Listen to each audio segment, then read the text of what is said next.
are here live again with Pastor James McCarroll of Murfreesboro, Tennessee. Welcome, welcome, welcome. Oh, thank you so much. It's so good to be here again. Yes, so you all are in for a treat. Again, we were pleasantly surprised when we heard that we were going to be able to have Pastor McCarroll again here with us. And so I just wanted to take some time to initially just share with you guys what we're talking about. And when I'm saying what we're talking about, always have to give a heads up because when it's all said and done, everybody is doing a lot. Everybody is going through a lot. And I always like to take the time to remind you guys of what we're talking about, why are we here. And today, as a continuation on from our first two sessions, we were talking about the ultimate sacrifice when it comes down to servant leadership, right? So, when we're talking about servant leadership and we're talking about the sacrifice, ultimately, we're talking about we know that servant leadership is a form of a leadership practice that a lot of people nowadays are saying is the top notch. Like, that's what we need to do. That's what we need to have. That is what's most effective and most impactful. But yet it's really hard and a challenge from what I've seen for people to have an authentic expression of this particular leadership model. Yeah. And so today, when we're talking about that, I know that Pastor McCarroll and I were looking at, okay, so we've been talking about servant leadership from the standpoint of whether it's Robert Greenleaf. We've been looking at servant leadership from the 7 pillars of leadership from James Sipe. So just in case you guys are going to look that book up, it's called The 7 Pillars of Servant Leadership, Practicing the Wisdom of Leading by Serving. And so that's James W. Sipe and Don M. Frick. So just so that you guys know, that's what we're looking at. And of the 7, and just briefly, pillar 1 is a person of character. Pillar 2 is puts people first. Pillar 3 is skilled communicator, and so on, with compassionate collaborator, foresight, systems thinker, and someone that leads with a moral authority. And these are the characteristics that we want to really focus on today. And when we're looking at the ultimate sacrifice, something that the pastor and I really pointed out was when you are looking at today's day and age, like what's going on, what is considered a sacrifice for people, we're looking at pillar 2, which is putting people first, and pillar 7, leading with the moral authority. So we're going to focus in on that and we're going to just jump right into it. I do want Pastor McCarroll to again tell us who you are so that for those, if you're listening to it for the first time, you know, and for those that have been listening the whole time, they get a refresher and know how to reach you for all of the amazing things that you're doing. Okay. Well, I'm James McCarroll. I pastor First Baptist Church here in the beautiful city of Murfreesboro, Tennessee. I have a ton of hats I wear. I'm an entrepreneur. I'm a writer. I'm a publisher. I'm an author. I am a speaker, international speaker. I do a number of different things. And at the end of all of it, I'm a servant. So I'm just a servant of God and a servant of the people of God in whatever capacity I'm called to serve. And so that's really the snapshot. If you want to check out more, you can check out jamesmccarroll.org, James, McCarroll.org, and it'll give you more information. But that's who I am in a nutshell. Absolutely. And he is doing amazing work internationally.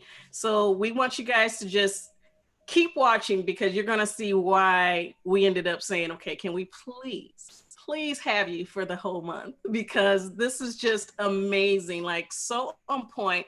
And when it comes down to it, let's start, Pastor McCarroll, with looking at putting people first.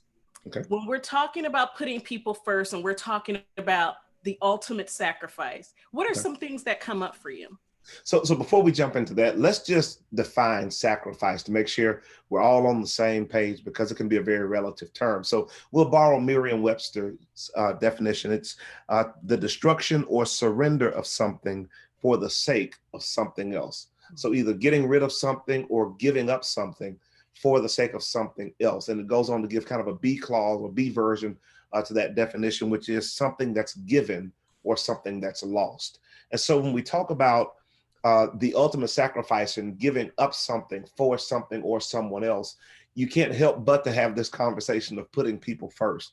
It's this understanding that the greatest love you can ever have for a person is to literally make a sacrifice. Jesus says it in John 15:13. He says, greater love has no man than this, than to lay down his life for a friend. So when you talk about putting people first, such a powerful concept, because throughout the Word of God and throughout the Bible, and even in the corporate world, you find out that there are really like only three potential audiences for any person to engage. The first is God, whether that's God, or whether it's a God that they made out of something else. The second are the people around you, and the third is you. And so when you talk about the audiences that you have, usually whoever or whatever your God is what gives you the mandate. That's the mandate you adopt. That's the mandate you ascribe to your own personal journey. And then the big piece, though, is choosing who the secondary audience is. And so if you're not careful, you'll find yourself using the opportunity you've been given to either serve yourself or serve others. And so when we talk about putting people first, you're going to always sacrifice one to serve the others, to serve the others. So either you're going to sacrifice people to serve yourself, or you're going to sacrifice yourself to serve people. And the servant leader is the one that says, you know what, I'm going to make the personal sacrifice so that someone else can be effectively and efficiently served in the calling that I've been given by God. Well, something that comes up for me, and it's a little concerning. And what's concerning is that nowadays, the vision for living a life that is peaceful, that is full of joy and happiness and the like, is filled with like serving yourself. Yeah. You know, like even people make jokes and really put a twist on, you know, the whole I concept, iPhone, iPad, you know, Yeah. whatever. And when it's all said and done, I think about, okay, wait a minute.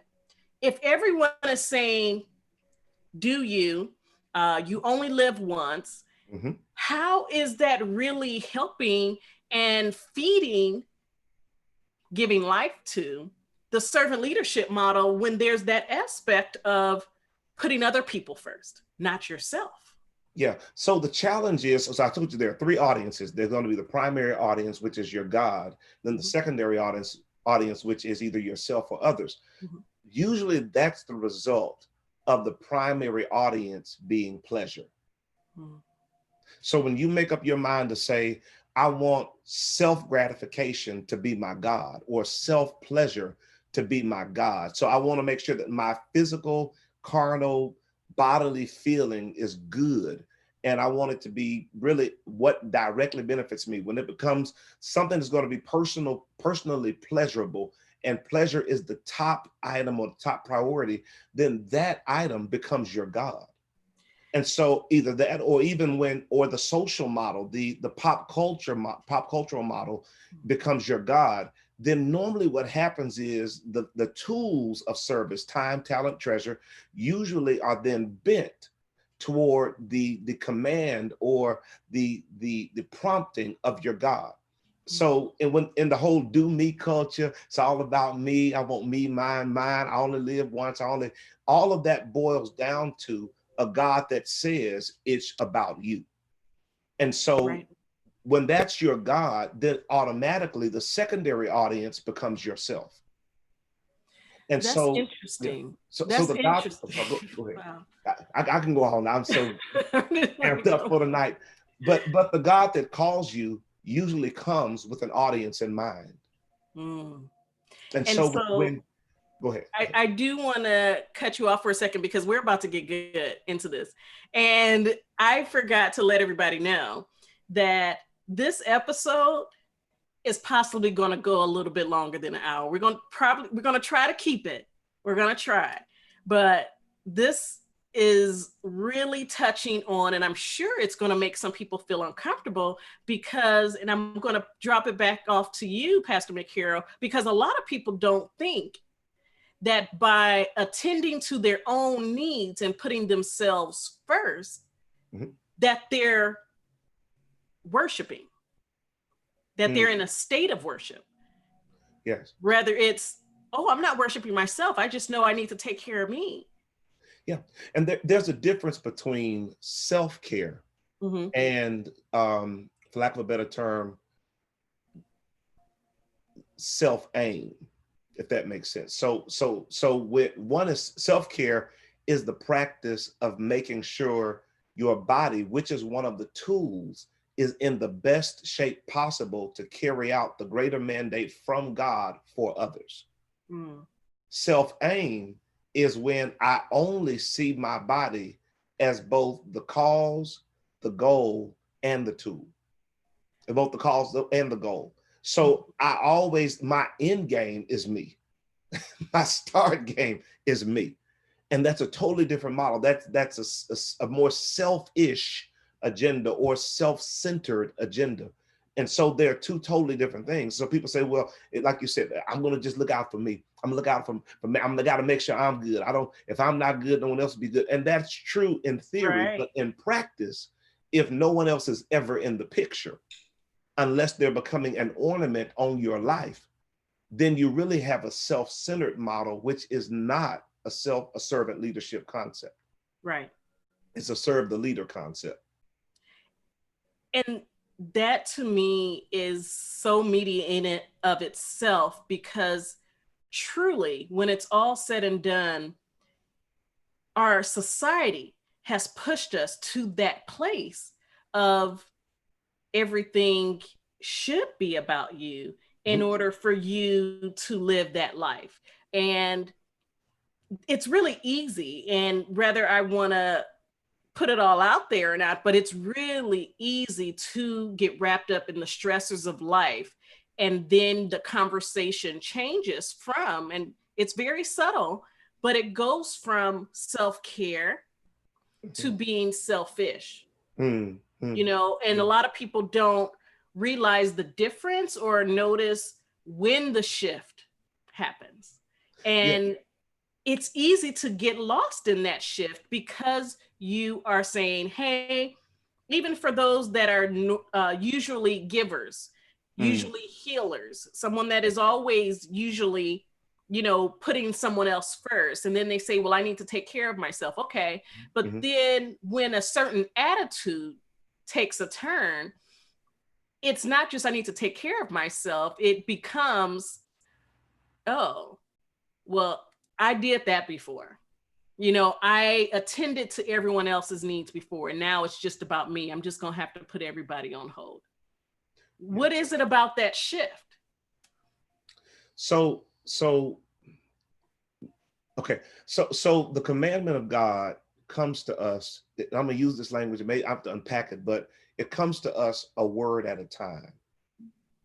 So the calling always comes in a word or prophetic format, whether that prophecy is actually a preacher or something like that, or whether that prophecy is just you sensing a calling upon your life. It's always a prophetic format. So when you begin with God, God's always going to tell you, hey, this is what I made you to do. This is specifically what I've called you to do. So it's a word. Got to keep that in mind. It's a word. It's a word. And so the goal is to live out or to give God a return on investment as it pertains to the seed of the word that he's deposited into our hearts. The challenge is when you step away from cultivating and complying with that seed to take a break, you risk weeds choking the word. Wow. And so it's kind of like I have a garden outside, and it's really nice. If you miss garden talks, check it out on Facebook Live. So I have this little garden, Not a lot. I'm not like Farmer John or anything, but I've got my own little thing. So, but here's the catch. Whenever I take 3 or 4 days off from tending to the garden, the number one concern I have going back is not the vegetables. It's not the herbs. It's the predators and the weeds. Mm. Because I understand the moment I take my hands away from consistently cultivating that which is being grown, that's the very moment that weeds pop up and predators show up.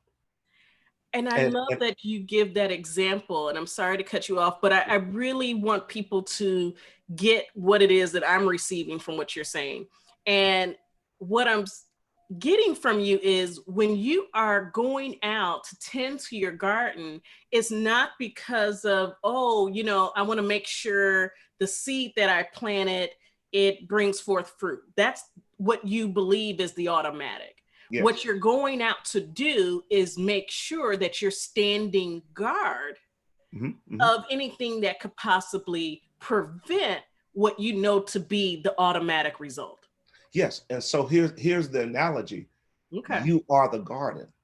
Mm. The seed is the word of God being planted into your dirt, and Wow. your calling is the fruit. What your calling produces is the fruit that comes from the dirt. Wow. So Jesus says it this way in Luke chapter 8. He says that he talks about weeds getting into the garden that choke the word.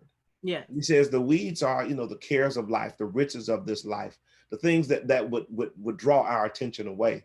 In other words, the very elements that the world brings into your life. Mm-hmm. And so if you're not careful, what normally happens is, number one, people by the time they take a break are so tired that they're vulnerable to satanic and antagonistic influence. And so they're vulnerable to weed exposures or weeds popping up. Mm-hmm. And that the goal of that weed is to choke the word or the seed so that it doesn't produce fruit. And here's what Jesus says. He says, the weeds come right when you begin to produce fruit. Wow. So right when you get ready to serve, right when you're making those sacrifices, that's the first time someone will call and say, you shouldn't do that much. You're doing too much. You're giving too much. Or it's that moment where these thoughts start popping into your head about how you're really doing more for them than they're doing for you. And so it begins to question Mm-hmm. that which you are giving, going back to sacrifice, that which you're giving to others versus that which you're giving to yourself. Right. And so it makes you question the secondary audience. Right. And the reason why I wanted to dig into that is for the very reason that you just expounded upon. And as we are again continuing, like you said, going back to the putting people first component of servant leadership, one of the things that comes up with putting people first is people before the prophets, people Mm, before what it is that you think is going to come from, mm, like you said, the planting, yes, like before you get the fruit from what you planted, it's okay, I need to take care of this. I need to take care of the people first. As long as I take care of the people, and to be honest, this goes into the place where a lot of leaders that I've heard hmm hmm who got it right just about halfway, right? They get a little bit close to the edge, and then it's yes, like this is where we're taking them a little bit further. And yes, that is okay, if I know that if I tend to my garden yes, and I put their needs first, making sure that they're cared for, hmm it's an automatic that I'm going to produce. yes, yes. So in the book the seven pillars, Mm-hmm. it talks about the fact, and it says on, uh, let's see if I can find it. It basically says that the best kept secret of successful leaders is love, which points directly back to sacrifice. And Yeah. to your point, most leaders, they think about profits, but that thought of profit is usually an external impulse that pops up in the season where they're trying to become servant leaders.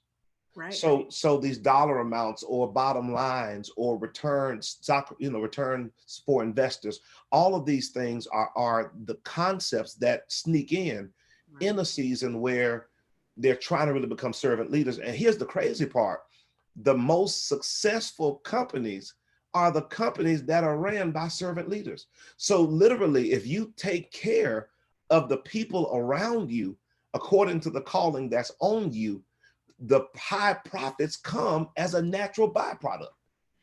So if you make up your mind to guard the garden and Yeah. to cultivate the garden, to give it its best opportunity and its best potential to perform, the health of the garden and the harvest is a byproduct of a compassionate farmer. And if you realize that, then Mm-hmm. it becomes very productive for you to go into the space of introspection. And I want to pose a question that you can ask yourself, right? When you are, like you say, whether it's the beginning of cultivating this servant leadership practice as a Mm-hmm. leader, or even refining who you are in your natural purpose of being a servant leader. Mm-hmm. Um, the question is, and this is actually in the book on page 38, it says, do I feel, and this is a self check, okay? I love giving people self checks. Yeah.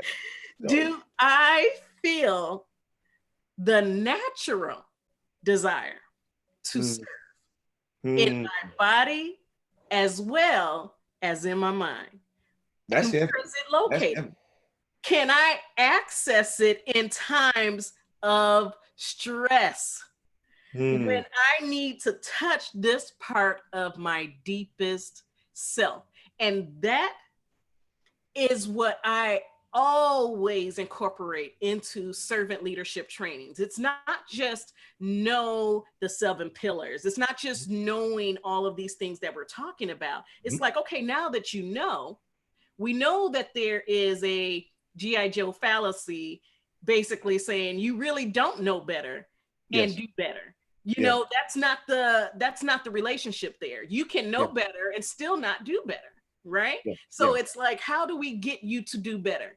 And Mm. like I said, I always start off with the question of, do your self check, ask yourself the question, is this natural for me? You Yes. know, is this natural? And if it's natural, where is it coming up for you when you are able to then, and watch this, this is now the sort of, I say, one of the gears to this is emotional intelligence, where Mm. not only are you now self-aware, Yes.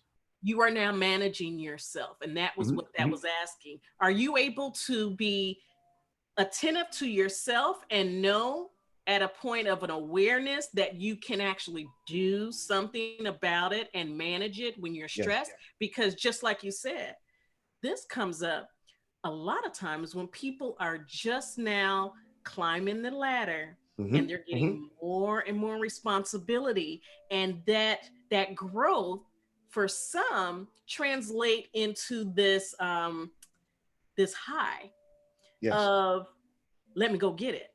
I Yeah. need more. I Yeah. need Yeah. more. I need more. You know, and you keep pushing, and that unsettled, unsatisfied state put in and coupled with stress can easily be an easy way for you Yes. to step away from putting other people first. Absolutely. Absolutely. You own it tonight. I hear you. I'm Go. just Go saying. preach. Go I'm just preach. saying. You own it tonight. And you're exactly right. When it comes, and there's so much I want to say, but I'll begin here. So you're exactly right. It's when you go back to this management piece. One of the great challenges is you have to ask yourself: is serving what I do, or is it who I am? Mm, And so in Greenleaf's book, he talks about finding a person that's a servant and making them a leader okay. versus trying to take on the facade of a servant as a leader. All And right. so what often happens is people try to play the masquerade game or the be a leader while you're at work game. And that works for a while until challenging circumstances come. Right.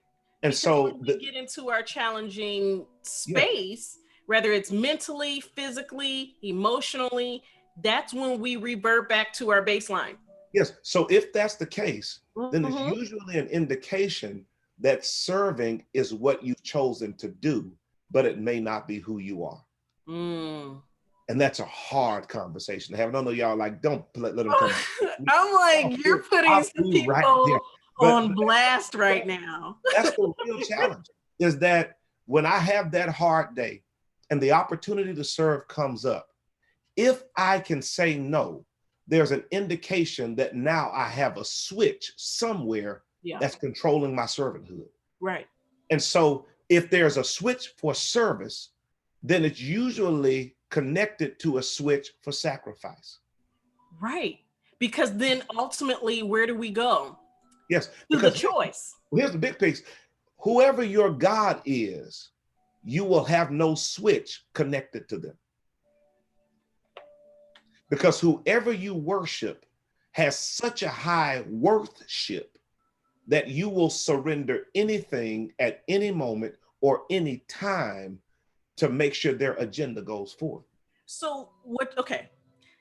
So tell me this: if you are saying that your spirit need to be right in order for you to end up doing right, where does that leave us?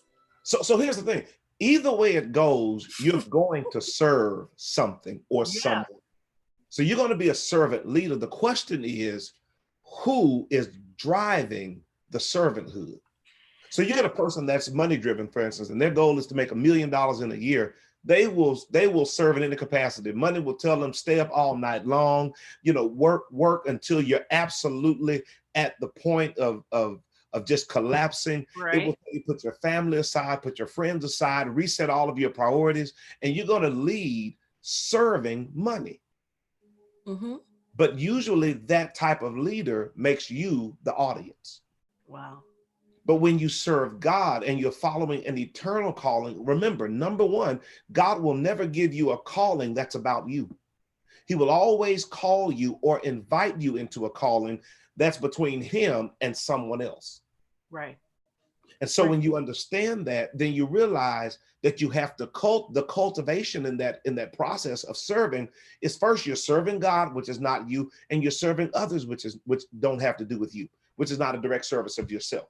And so Mm. when you watch that dynamic, which is so huge, now all of a sudden you have to now cultivate a service habit, if you will, that can handle that. Now, here's the crazy part: whether you're serving money or you're serving God, servanthood servanthood has to still be cultivated. The So tell problem me, is, go ahead.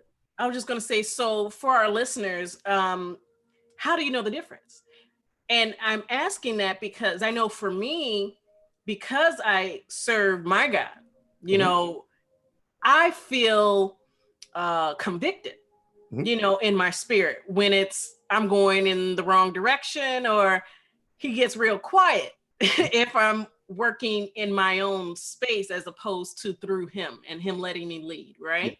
yes. So for those that may be wondering, they may be questioning, they may be in just different levels of spaces spiritually. How would you recommend they come to a place of knowing for themselves who they serve? If, and I know that you gave a few examples, but for some, it may still be a little blurry. Okay. How can they do their self check to know where they stand? Okay. So it's when there's a resource conflict. Mm, So I told you there are three primary tools for yep. serving: time, I'll say your body or your skills, and then your resources like money or whatever you hold as valuable. So the way it happens is at some point, you'll have one set of resources and two options for the resources. You get And a choice. so, for instance, let's say the Lord lays on your heart, God tells you, okay, I want you to use that $5 to help this young child purchase their meal. And while you're on the way to the young child, you just so happen to be in a mall and you pass a window that says a once in a lifetime deal. We have red bottom shoes for $5, marked down from 1,500 to $5. You only have. So you are wrong for that example. I'm No, just saying. I'm caught. It's rough. I know it's getting rough for you. I'm everybody's mad. They're gonna Starting come. to sweat. Like, wait a minute. They're gonna be Self like, check. no Self longer panelists. Come Leave. on, Leave now. bring it. So in that moment, you begin to see. That's one way of seeing Yeah. who God really is. And it's in that one area. So it may be that, and God wins every space of our lives. It takes time. Sometimes it takes some time to win our minds and win our hearts and win our resources and win our time. It takes time, but you begin to see in that moment who you're really following, Right. who you're really worshiping. And really, you're the audience, but you're not the God. Mm-hmm. Mm-hmm. Pleasure. It may be pride that's the God. It may be lust of the eyes that's the God. It may be lust of the flesh that's the God. But whatever that God that the world is giving you in that moment, whoever that God the world is giving you in that moment is, that's the one saying, I know that kid, somebody will feed that kid, that kid. So just pray that the Lord will send someone else to give $5 so you can get these red bottles, because you don't know when this sale will ever come back. And so when you're in the point where you begin to question how you can get out of the holy obligation to fit the human agenda. Yeah. Or it's the other way around, where maybe someone treats you wrong and your flesh is like, man, speak them out. Go off, like go and put some glue in their seat, like while they're gone for lunch break. Like, and it says that, then God comes in and says, no, forgive them. Yeah. That's Right. when you have to let go of the human agenda Yeah. to follow the holy agenda. I really like that, because I know that, again, bringing it home to, again, I say workspace nowadays, because some people, again, working from home, some may be in the office or never even left going into the office. And I really like that you brought that up, because when you're talking about servant leadership at home, but then looking at it from when you're at work and the things that you may or may not do in that instance. So, for example, from what you just finished bringing up, maybe it's someone wronged you, Mm-hmm. Mm-hmm. and you have a resource, or you have access to someone that you know that they could benefit from. But instead of giving up that information or allowing that access, because you're like, just in case I want it for me, I don't want this person to, outshine me, or whatever may be the dialogue in your head. That's an example where you can really say to yourself, okay, do better. Yeah.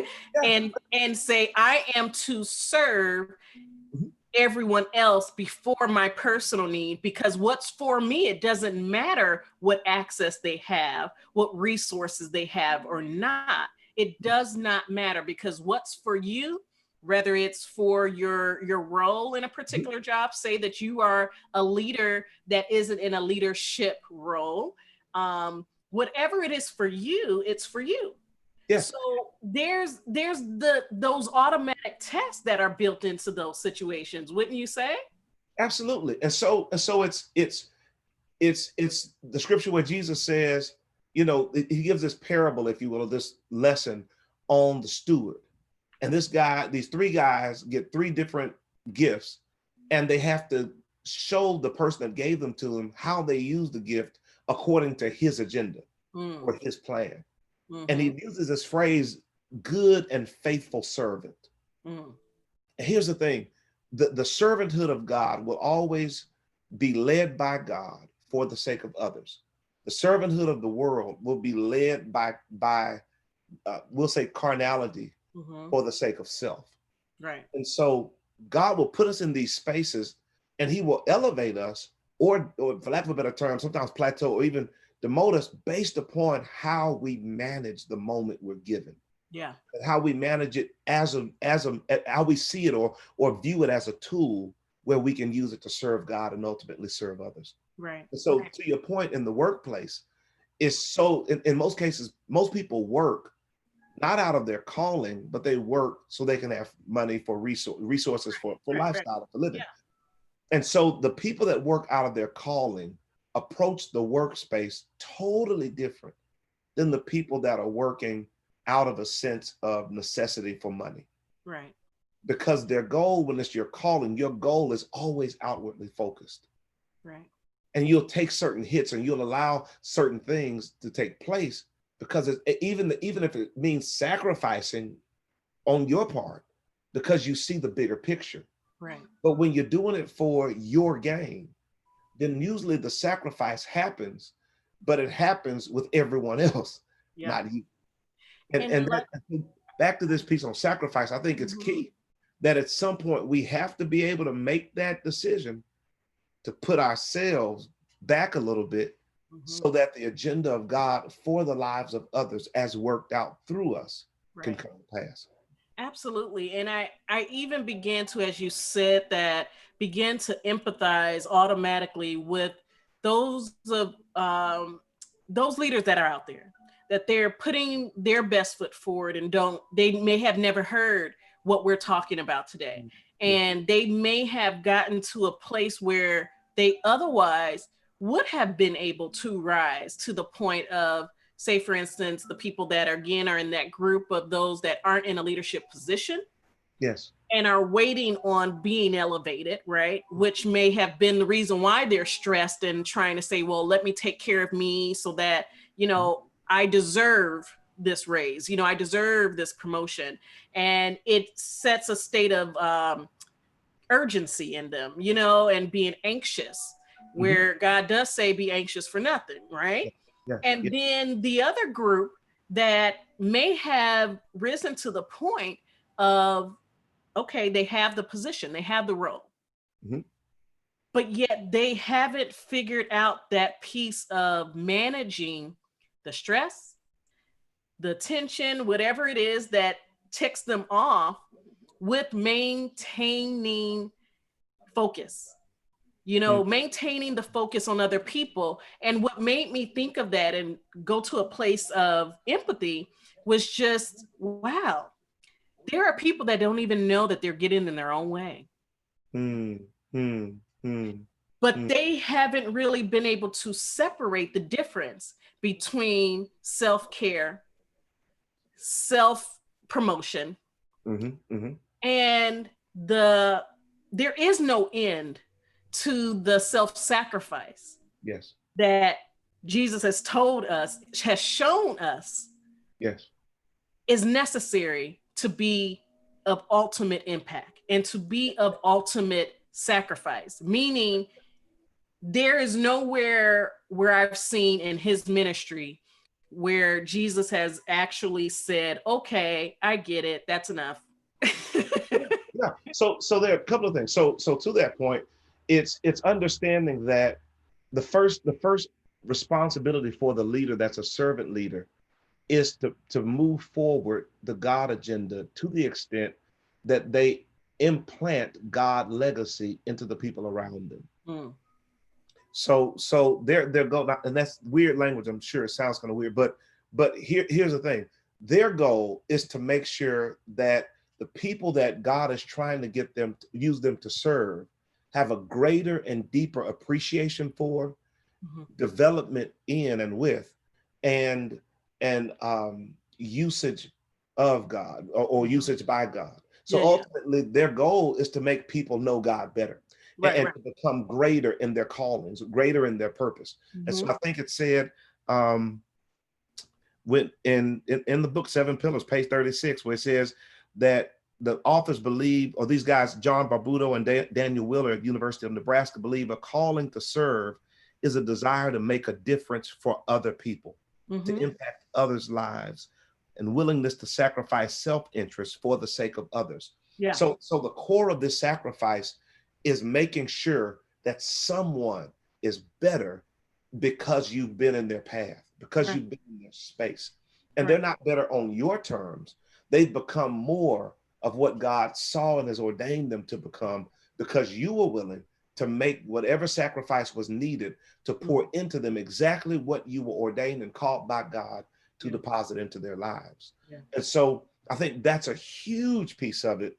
Mhm. When we talk about this upward mobility, when we talk Yeah. about staying focused in the task that we're given, whether it's corporate America, whether it's church, whether Mm-hmm. it's, running a lemonade stand. You're right. Always being cognizant of the fact that the number one goal in any space is to meet a need, Right. and to meet a need in the life of someone else. There's a great book called Lead the Field by Earl Nightingale. Mm. And one of his key premises is that if you're serious about being successful, learn to find a need that the world hasn't met and meet it well. You'll hear it with Zig Ziglar and all the, all the big dogs Right, of right. and all of these guys say the same thing. And I think that's what Jesus gets us to understand, is that he's like, I came to meet a need in the world that the world couldn't meet on its own. Right. But in the process of Jesus being here, his number one goal was to make the people around him better Yeah. because he showed up. And I Right. think that at the end of the day, we focus when the world tricks us to make us think that other people are the ornaments of our wealth pursuit, Mm-hmm. versus seeing ourselves as a deposit of heaven Yeah. into their calling pursuit. Then I think we get off track and we start looking at money and bottom lines and all of that and numbers. Mm-hmm. But when we realize that we're sent to make them better, Yeah. then the entire agenda changes. Yeah. And that's when we're willing to make some really hard calls and some hard sacrifices, because we're surrendered to the will of God and surrendered to the plan of God for other people. Now, something that comes to mind too, as you said that, like what you're saying is just amazingly on point, because we're at this like state in society and across the world. We keep talking about it. And I keep bringing it up because it's important for us to live and perform in Mm, context, yes. in the context of what's going on around us, whether it's around us in our home, around us at work, Mm, but from a societal standpoint. And to be quite frank, these days, especially with the pandemic and quarantine, mm, you have people literally doing what they can in their own space, mhm, but on the outside in the world, you have a lot of hate, you have mm, a lot of pain, you have a lot of distractions. Okay. And so when we're talking about being a light in the midst of all of the mess, and knowing that there's a lot of questions these days in regards to morality, mhm, right? mhm, People mhm. being moral and having a high moral and ethical standard, right? Yes. My thought then goes to, again, okay, well, what is the sacrifice when we have such a heaviness that's Mhm, telling us to be self-centered, to be selfish, to take care of yourself, distance yourself, stay away from people, mhm. make sure you are doing your part to stay safe, right? Yes. All of this is saying, do you, Yes. at the same time that the rest of the world that's still, shucking and jiving along, Yeah.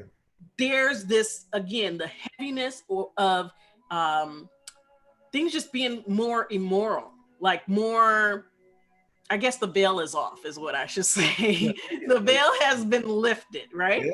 And Yeah. I'm bringing that up because I wanted to transition to the point of the moral authority that Yeah. is also pertinent for the servant leadership, um, the characteristics of servant leadership. And when someone is leading with the moral authority, it also comes up, and according to Stephen Covey, who's well known in Mhm. regards to workplace management, organizational management, and Yeah. change and teamwork, he literally said, like verbatim, I'm going to quote him: the moral authority requires sacrifice. Mhm, What are mhm, mhm. people sacrificing if they're just getting on with the get on? Right? You're so mean, but nice and gentle, but mean. Um, you know what they're sacrificing? Yeah. They're sacrificing what their moral compass says is negotiable. Mm. So the moral compass or the ethical lens is normally shaped by a person's worship. I can't use a better word. And that's whether they're Yeah. worshiping a car, whether they're worshiping a system, whether they're worshiping money. And so that Mm-hmm. that worship piece, they're what they value as the most worthwhile or that most valuable thing in their world sets a marker. And anything that works toward that becomes morally feasible. Yeah. Anything that works against that becomes immoral. Anything that prompts that reality and a version of that reality that valuable thing presents becomes Mm-hmm. ethical. Yeah. Yeah. Anything that works against it becomes unethical. And Mm-hmm. so their moral compass is shaped by a culture that pushes selfishness or selfish agendas. Mm-hmm. So in their minds, their morality recommends that you that other people's desires, feelings, and lives, for lack of a better term, are negotiable if they're not in alignment with your personal agenda. Right. And so they're willing to sacrifice others so that they can have and become. And here's the Yeah. catch with it. So that's their sacrifice. Now Mm-hmm. the moral agenda set by the word of God or set in the Christian context is one that we love God first and we love our neighbors, we love ourselves.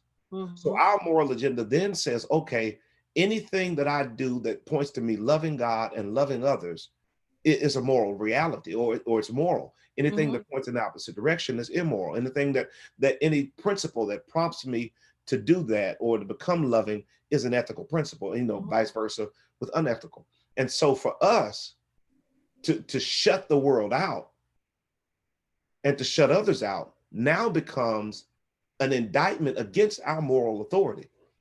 But here's the challenge. Whenever you isolate anyone in any space, that's when you really see where their morals are. Mm. Because who you really are shows up behind closed doors. Right. Always. And And if they're stuck behind closed doors, then their habitual pattern will be shaped by and molded by who they are on a regular basis. And so right. what's happening is it's slipping out now because we've been stuck behind closed doors. Right. And It's so, almost like we're in this period of purging of yeah, people to really recognize and see themselves. yeah, Like I know when this all first started, it was almost like something to joke about, even though it really isn't. But yeah, it was something to joke about as far as, oh, wow, I haven't been with my partner or my spouse for this long at yeah. one time, or wow, even if they were someone that was single, it's like I'm going stir crazy. And it really, to me, when I hear that from someone that's single, it's like, okay, what's going on with that? Yeah. Like, So okay, all you of that haven't stuff, spent some all time alone with yourself. man, all of it, like now you married, you bashing all us single people, just low down. I told you on one tonight. You on one tonight. But like that's the issue. Like, so what this pandemic has done is it's exposed us to ourselves Yeah. because it's taken the control out of our hands and it's put us where it's wanted to put us or places where it's wanted to place us. And then we have to look at our real moral compass, like we've never had because we don't have the distraction to the Right. same extent. So Yeah. for some people that are married, it's felt like a honeymoon because couldn't wait to get home. They hated being on the road, wanted to be home with their spouses. For other people, it felt like a restraining order because they never really married their spouses. They married their workplace. Now they have to go home with the person that they went through the ceremony with that keeps them away from who they really married and what they really married. So you have Oh, all these Lord. dynamics that are coming to the fore, which really makes us ask the question: what are our real morals? What do who are we really following? What is where's our worship really? And then the bigger question is, what have I really been sacrificing to our point tonight? Which makes me think, what and who have I really been valuing? And I would even throw in the question, who are you really? Woo! Because if you don't know what your values are, if you don't know, what makes you tick and what makes you, feel good and what is true happiness to you, who have you been? Yes. Who have you been showing people this whole time? Like, I'm scared, Pastor McCarroll. But Who are you? tonight. I'm not coming next week. This is just low. Why would you do this to the viewers? They've been on Eventbrite to get here and watch this. Like, this is so low down. But hear what I'm like, that's so heavy. I mean, really, like, we're talking about servant leadership. Okay. Yes. We're talking about ultimate sacrifice. But hold on. Really, if this pandemic is taking you to a space of really recognizing, okay, the veil is off. Who am I? Who did I marry? Or, what is going on with my household and the order or structure thereof. Mm-hmm. But all of it, so all of it goes back to, we talk about corporate America, we talk about all of that. Yes. All of that's talk about it all tonight. But we have to deal with and this goes back to what Greenleaf said in taking the servant and making them a leader. We have to go back to the person without the title, the person without the position, the person before and after they clock in or clock out. Right. And really wrestling, because that's what this is. When you talk about sacrifice, you're talking about not a money issue, not a time issue, not a body issue. You're talking about a heart issue. Because where your treasure is only an indication of where your heart is. So what this space has done is it's really made leaders ask the very question you just asked: who am I really? Yep. Why did I really get married? Why did I really decide to have children? Why did I really take this job? Yep. Why did we really buy this house? Yeah. Why do I really wake up in the morning? Yeah. And that's a heavy space, because inherent in that is the very core that drives how you lead the people. Right. Until you ask that question, you don't even know who's showing up to take the title on. Yeah. And I really want to even take that to another step, because I always talk about the intersection. right. I always talk about the intersection between work-life balance. Like, it is not something to separate. Yes. It's just humanly impossible. As much as people preach all the time, off the record, that, oh, okay, well, my leadership model is my leadership model at work. It has nothing to do with home. Or, I leave work at work, and when I go home, it's something else. I literally even was speaking with someone that works with a lot of people that are like, okay, I'm all the way together at work, but I'm just off and completely a whole different person when I'm at home. And it's like, okay, yes, there is the phenomenon of being a chameleon, right? We get that. We know that you can't do everything that you do at home, at work, and vice versa.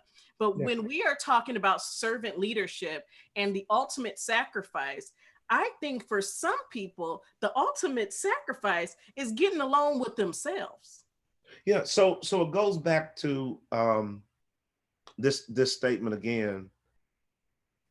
Successful leaders, the best kept secret of a successful leader is love.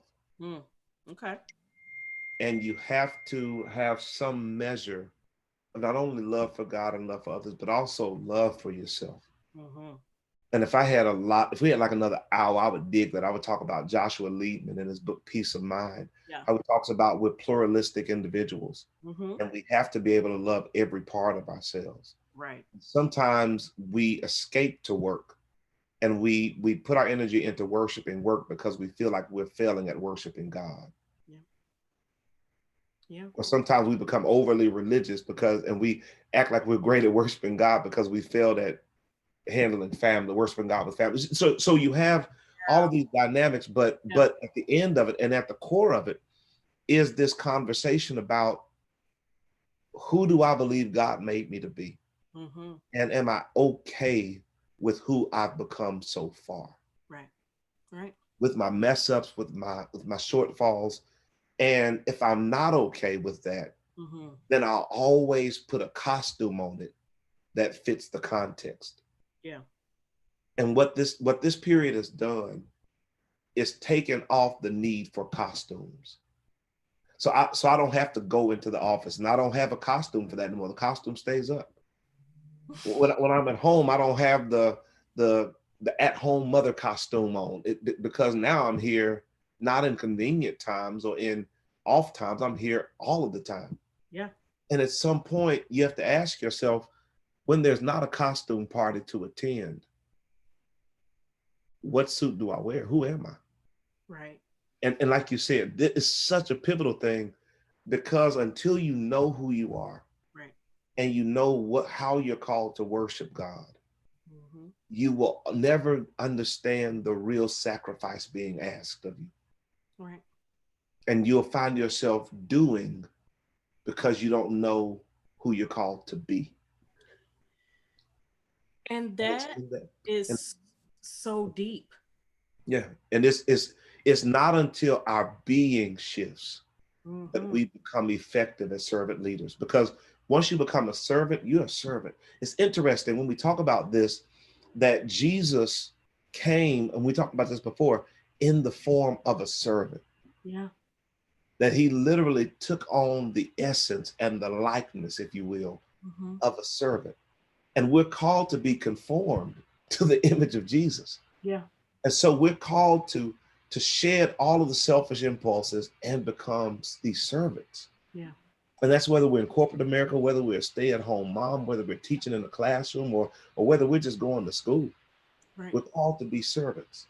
And at some point, you get to a place where you stop serving, um, you stop serving as a way of putting on a costume, and you begin to say, Lord, I want to, because you don't think you're good enough to serve there, so you put on the costume to do it. You Mm-hmm. say, let me become a servant.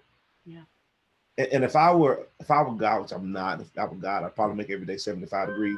But anyway, but if I were God, my thought would be the best way to get them to lose the costumes and to become authentic would be to Mm. isolate them.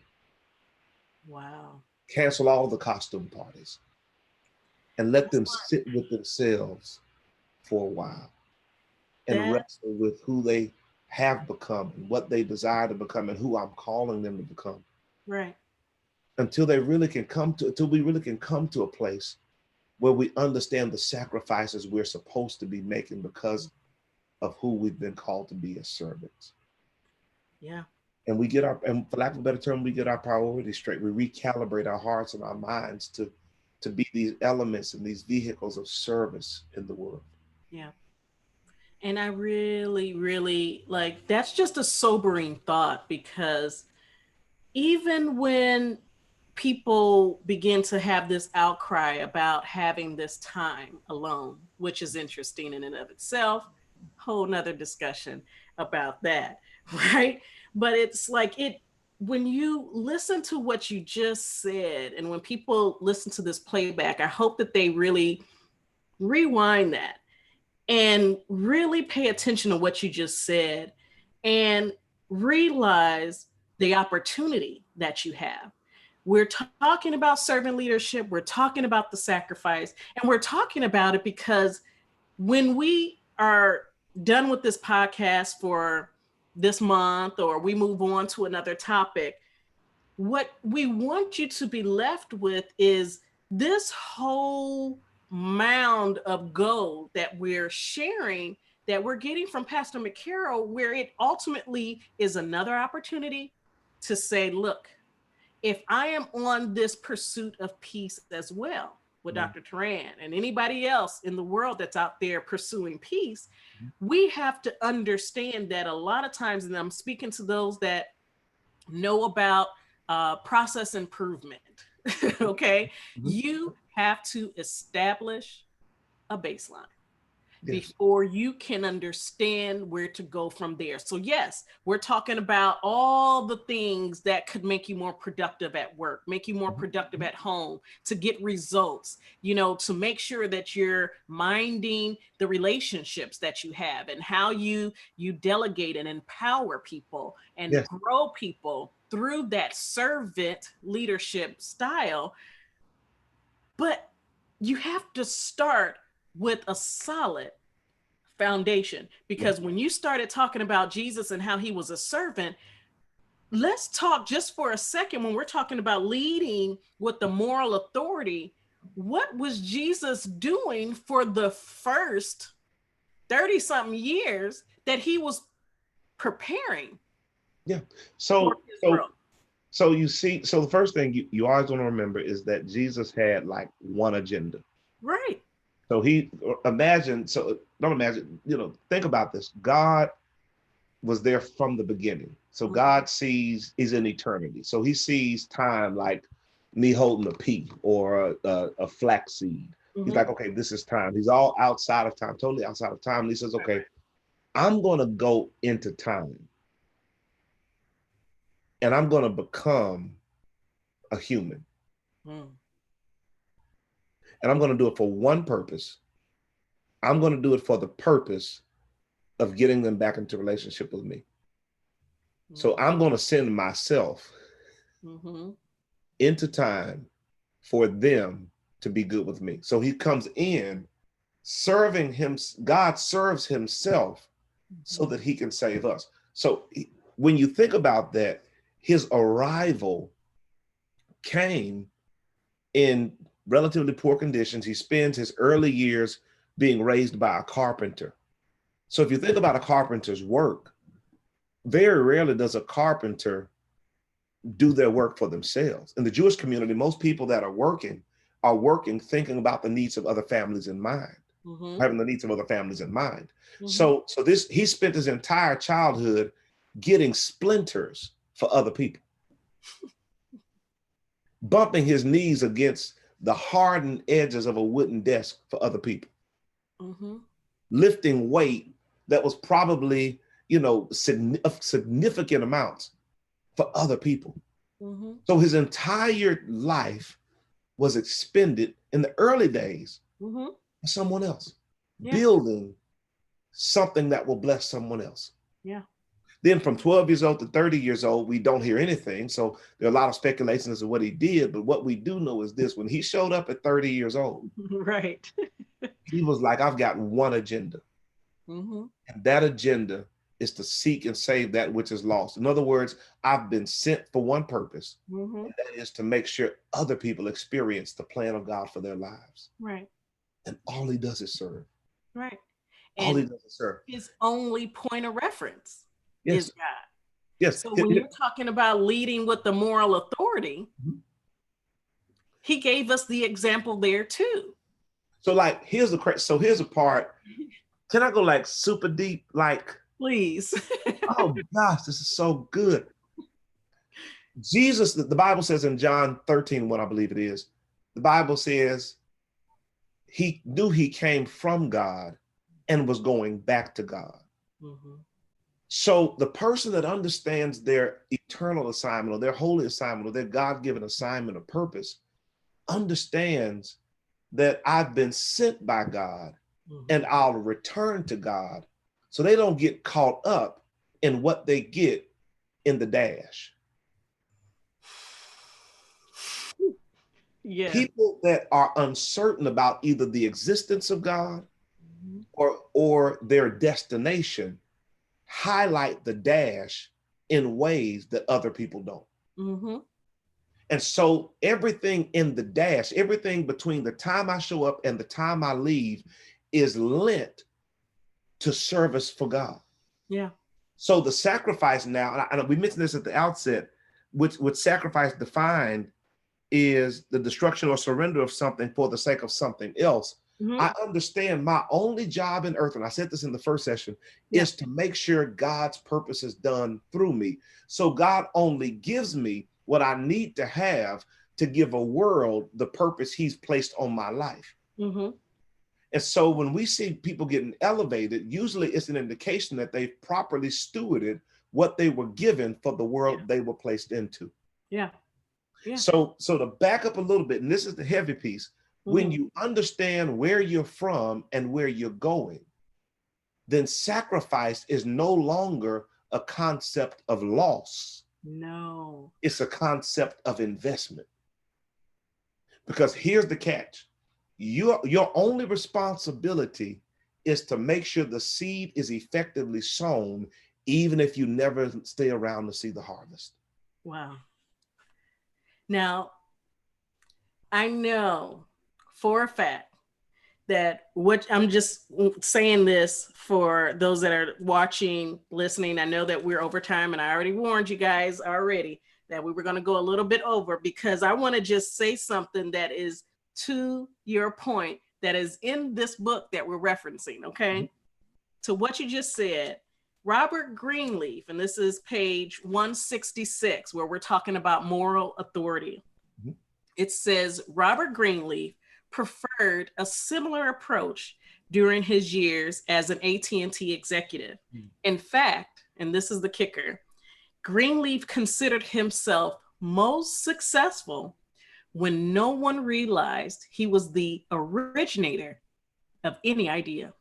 Remember the first session, we talked about becoming invisible. Yeah.